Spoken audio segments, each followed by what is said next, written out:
kan callamiti waaqayyo waliin maan ta'e kakuu galee namni kun kakuu waaqayyo kiyya ardaa jalqaballee kakuu siigaa innillee kakuu galee kan callamidhaan diggisii tolchanii nyaatanii kun ammoo jechuun yoo nafseentu garbiin waaqaa dhufte samii irratti gammachuu guddatu taa'e.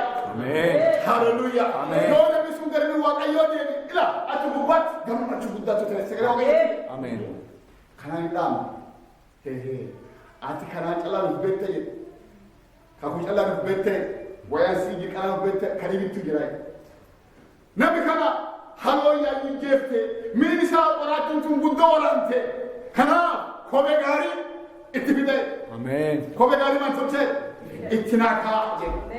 Itti naakaa akkiyyatti. Akkinni haalootaan gubbaa ejjete. Akkinni qoraattaan gubbaa ejjete. Kanaaf itti naakaa jedhe. Kopheen sun maali? Wangaala. Efesoon gubbaatti waan jedhe kophee wangaala maal tolchee? Keeyyadhaa. Namichi kun in amane in uffatee kakuu argatee diggisii ta'ee amma mamaan tolchanii wangaala ba'ee ulfinni waaqayyoo haa ta'u. Abbaan kakkee akka kana sii qaba. Abbaan kakkee abba si baasu. Si alla fayyisee lakkisu. Akka harka dhibiillee deemtee maal taatu? Gaarummaa argatti kan. Nagaa argatti kan. Gammachuu argatti kan. Akkasitti kophee. Abbaan gudduu bakka jedhu Isaayyaas gubbaatti abeet. Miilii wangal kan qabate deemu akkam midhagaa jedhu. Abbaan bitti taa'ee ilaala. Miil muka suni taa'ee ilaala.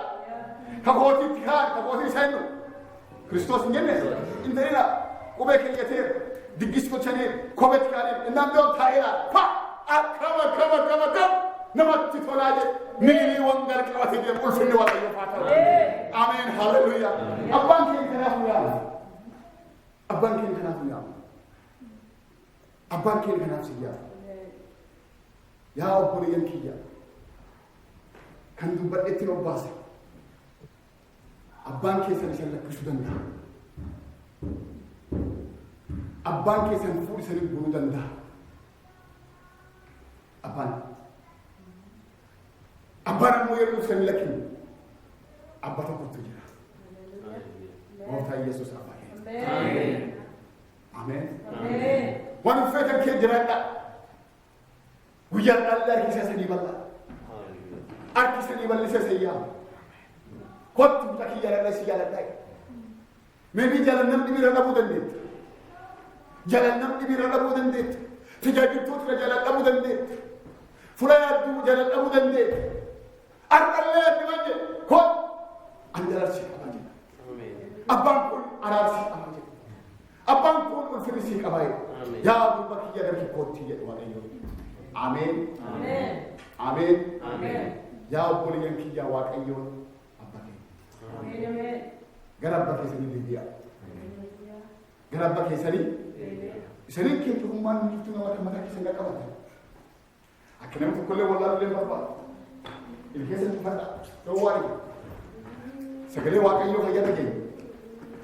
Abbaan keessanii sayyaamamoo yaa mishirii tolchuu jira. Kottu miidhagni gadi deebi'e. Asii ammadha. Yoo namsi amma fidamdellee asii ammadha. Yoo namsi jala fidamdellee anjaalalsi qabaa. Harkallee anjaalalsi qabaa jaaladhoowwaa. Jaaladhoowwaa sii qabaa.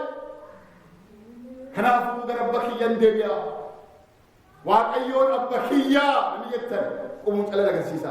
Waan inni barbaadu. Ameen. Waaqni sana eebbisu. Argeera. Gooftaa Yesuus sana eebbisu. Hallelujah.